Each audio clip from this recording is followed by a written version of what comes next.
Olá! Obrigado de novo por deixar a sua porta aberta para a TV Polo, canal 11 da NET e especialmente para o nosso programa Sarau Eletrônico. Vou começar lendo para vocês aqui crônicas de Rubem Alves desse livro. Perguntaram-me se acredito em Deus. A primeira, vamos aqui, a esperança. Na noite seguinte, um homem perguntou: Mestre Benjamin, o que é a esperança? Mestre Benjamin acariciou a barba e fechou os olhos. Procurava adivinhar as razões por que aquele homem lhe fazia aquela pergunta. Seu rosto tinha as marcas do desânimo. Era possível que a pequena chama estivesse se apagando. Assim tratou de responder à dor que se escondia na pergunta. A esperança serve para dar alegria aos tristes. Ela é uma estrela. Estrelas não aparecem durante o dia. Estrelas só brilham durante a noite. Somente aqueles que caminham de noite podem vê-las. Mas as estrelas estão muito longe nos céus. Como podem elas alegrar os tristes da terra? Continuou o homem. Você está certo, as estrelas estão muito longe, são inatingíveis. É possível que muitas das estrelas nem mais existam. Mas que seria de nós sem o socorro das coisas que não existem? O que não existe pode nos ajudar? Os sonhos? Os sonhos não existem. No entanto, é com os sonhos que os que não têm esperança se alimentam. Se as estrelas são inatingíveis, isso não é motivo para não querê-las. Que tristes os caminhos se não fora a mágica presença das estrelas, como disse Mário Quintana. Mestre Benjamin voltou-se para seu lado direito e tomou nas suas mãos um grosso pergaminho que foi desenrolando cuidadosamente até que parou diante de um texto. Aqueles que veem as estrelas, ora são chamados de poetas, ora de profetas. Foi durante uma noite muito escura que um profeta viu essas estrelas inatingíveis. Que o deserto e a terra sedenta se alegrem, que as caatingas e os cerrados se regozijem e se transformem em flores, que se cubram delírios, que se regozijem e gritem de prazer. Fortalecei os braços fracos, fortificai os joelhos vacilantes. Dizei aos ansiosos, não há razões para medo, porque se abrirão os olhos aos cegos e os ouvidos dos surdos ouvirão, e os aleijados saltarão como cabritos e a língua dos mudos cantará. Águas rebentarão nos desertos e riachinhos nos lugares abandonados. A areia esbraseada se transformará em lagos e a terra sedenta em mananciais de águas. Onde outrora viviam chacais, crescerão as pastagens com papiros e juncos, e os caminhos serão caminhos de prazer. Quem por eles caminhar não se perderá, nem mesmo os loucos. Isaías 35, 3, 8. E as espadas serão transformadas em arados, e as lanças em tesouras de podar. O lobo habitará com o cordeiro, e o leopardo se deitará junto com o cabrito. O bezerro, o leão novo e o animal cevado serão amigos, e uma criança os guiará. A vaca e a ursa pastarão juntas. O leão comerá palha com o boi, e a criança de peito brincará sobre o ninho da cobra. E o recém-desmamado enfiará a mão na toca da serpente. Isaías 35, 2 a 4. Aqueles que andavam nas trevas verão de novo raiar o dia, e aos que viviam na região da sombra da morte resplandecerá a luz. Porque todas as botas com que andam os guerreiros no tumulto da batalha, e todas as fardas manchadas de sangue serão queimadas, serão lenha para o fogo. Porque um menino nos nasceu e um filho se nos deu, e dos risos dessa criança nascerá a sabedoria, e da sua mansidão surgirá a força, e nos seus olhos brilhará a eternidade, e haverá paz sobre a terra. Isaías 9, 2-6. Aí uma paráfrase, né? Mestre Benjamin continuou: a esperança vê o que não existe no presente, existe só no futuro, na imaginação. A imaginação é o lugar onde as coisas que não existem acontecem. Este é o mistério da alma humana. Somos ajudados pelo que não existe. Quando temos esperança, o futuro se aposta dos nossos corpos. E dançamos, e dançamos. O poeta que escreveu esses poemas estava embriagado de esperança. E quem é possuído pela esperança fica grávido de futuros. Vou ler para vocês palavras de um homem que a vida toda ouviu a música do futuro. Muitos acharam que ele era louco e não entendiam o que ele falava. Só entendiam aqueles que se alimentavam de esperança. O homem se chamava Friedrich Nietzsche. Acordai e ouvi, vós que estáis sozinhos. Do futuro vêm ventos combateres de asas secretos, e boas novas são proclamadas a ouvidos delicados. Vós que hoje estáis sozinhos, vós que sois retirantes, um dia sereis o povo. De vós que escolhestes a vós mesmos, crescerá um povo escolhido, e dele o homem transbordante.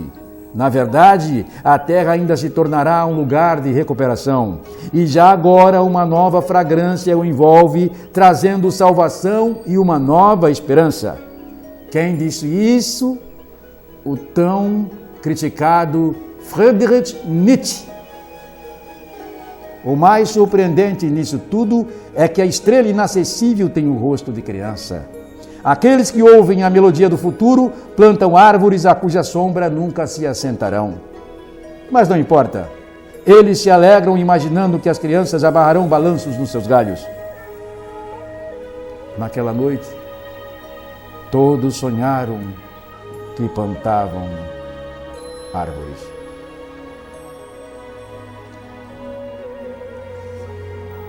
Outro texto aqui do Rubem Alves, o Deus Criança. Na noite seguinte, acesas as lâmpadas de azeite, quando o mestre Benjamin se assentou, sua tenda já estava cheia. Uma jovem mulher levantou sua mão, tinha um rosto de menina, lábios inchados de quem leva uma criancinha dentro da barriga, e o tamanho da sua barriga anunciava que em breve a criancinha iria nascer. Mestre Benjamin, o senhor contou da visão do profeta que anunciava que a esperança estava numa criancinha. Isso me fez sonhar que essa criancinha poderia ser o meu filho. Conte-nos mais sobre essa criança. Mestre Benjamin sorriu como sempre e começou. As histórias têm asas. Foram muitos os viajantes que acolhemos e que se assentaram conosco. Eles ouviram as nossas histórias. Acontece que as histórias são inesquecíveis. Ao partirem, eles as levaram consigo, à semelhança das gralhas azuis que levam pinhões nos seus bicos e os plantam bem longe. Por onde iam, eles as contavam, até que as histórias chegaram aos ouvidos de 3 sábios que se dedicavam a observar as estrelas por acreditar que a solução dos enigmas da terra se encontra desenhada nos céus. Passaram então a vigiar os céus, certos de que um evento assim tão maravilhoso seria anunciado pelas estrelas. Ela apareceu sem se anunciar, enorme, com 7 cores, diferente de todas as estrelas que eles haviam visto. Só pode ser essa estrela, eles disseram ao vê-la. Prepararam-se então para a grande viagem em busca do Deus que brinca. Muito caminharam por areias brancas e desoladas, até que viram ao longe o lugar que a luz da estrela iluminava. Era uma estrebaria, morada de animais. Bois, vacas, jumentos e ovelhas estavam à volta do coxo onde o menininho dormia. As lâmpadas estavam apagadas, porque milhares de vagalumes tudo iluminavam. Ao ver o menininho, eles riram de alegria, depuseram sua velhice ao lado da estrebaria e voltaram felizes para suas casas, correndo e pulando como crianças. Essa criança trazia uma esperança diferente de todas as esperanças. Os reis, os generais, os poderosos pensam que a paz se constrói com o poder da espada. Mas essa nova esperança dizia que a paz seria trazida por um menino pequeno que traz nas mãos não uma espada, mas um brinquedo. Deus é criança, Deus é manso, Deus brinca conosco. Os que brincam são incapazes de fazer a maldade. E deram o nome de Messias a essa criança sonhada que ainda haveria de nascer. O rosto de mestre Benjamim se abriu num sorriso. Acabo de me lembrar de um poema sobre esse Deus menino, escrito por um poeta manso chamado Alberto Caieiro, ou seja, Fernando Pessoa. Tomou o livro de poesias das mãos, procurou e começou a ler. No meio-dia de fim de primavera, tive um sonho como uma fotografia.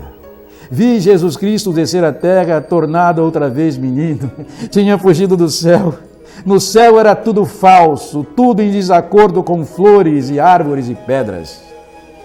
Hoje, esse menino vive na minha aldeia comigo. A mim ensinou-me tudo, ensinou-me a olhar para as coisas, aponta-me todas as coisas que há nas flores, mostra-me como as pedras são engraçadas quando a gente as tem na mão e olha devagar para elas. Ele é a eterna criança, o Deus que faltava. Ele é o humano que é natural, ele é o divino que sorri e que brinca. Ao fim do dia, eu conto-lhe histórias das coisas só dos homens e ele sorri porque tudo é incrível. Porque ele sabe que tudo isso falta àquela verdade que uma flor tem ao florescer. Ele dorme dentro da minha alma e às vezes acorda de noite e brinca com os meus sonhos. Vira uns de pernas para o ar, põe uns em cima dos outros e bate as palmas sozinho, sorrindo para o meu sono. Quando eu morrer, filhinho, seja eu a criança, o mais pequeno. Pega-me tu ao colo e leva-me para dentro da tua casa. Despe o meu ser cansado e humano e deita-me na tua cama. E conta-me histórias caso eu acorde, para eu tornar a adormecer. E dá-me sonhos teus para eu brincar, até que nasça qualquer dia que tu sabes qual é. Mestre Benjamim se calou. A mocinha grávida então lhe perguntou: mas como é que ele traz paz ao mundo? Ele trará paz ao mundo contando histórias. A palavra é o começo de tudo. Com a palavra o universo começou, com a palavra nós começamos. Menina, nós somos poemas encarnados, somos as histórias que moram em nós. Se as palavras que moram em nós formarem histórias belas, seremos belos e bons. Algumas das histórias belas que moram em nós foram contadas pelo Senhor das histórias. Mas como é que as histórias transformam as pessoas más em boas? Mestre Benjamim deu uma gargalhada. Quem gosta de pipoca?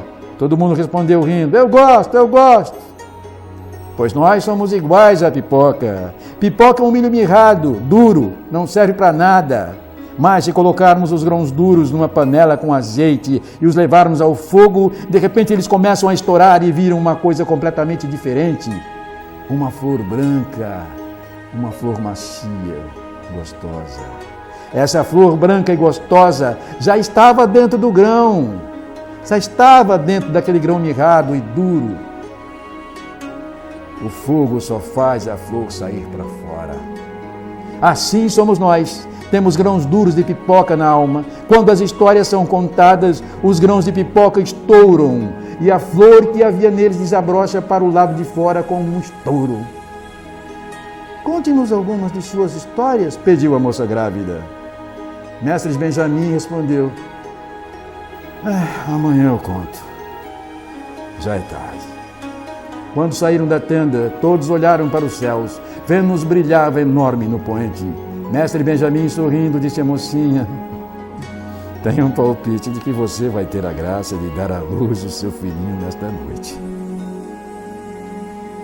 A estrela vespertina, ali, ela está me dizendo. Bem, essas foram algumas histórias de Rubem Alves. Agora, deixa eu pegar aqui Eduardo Galeano, no livro Espelhos, né? Que eu vou abrir aqui em qualquer. A mãe dos contadores de histórias. Para se vingar de uma que o havia traído, o rei degolava todas. No crepúsculo se casava, na alvorada enviuvava. Uma atrás da outra, as virgens perdiam a virgindade e a cabeça. Sherazade foi a única que sobreviveu à primeira noite e depois continuou trocando uma história por cada novo dia de vida. Essas histórias, por ela escutadas, lidas ou imaginadas, a salvavam da decapitação. As dizia em voz baixa, na penumbra do quarto, sem outra luz que a da lua. Dizendo essas histórias, sentia prazer e dava prazer, mas tomava muito cuidado. Às vezes, em pleno relato, sentia que o rei estava examinando o seu pescoço. Se o rei se aborrecesse, ela estava perdida. E foi assim, do medo de morrer, nasceu a maestria de narrar.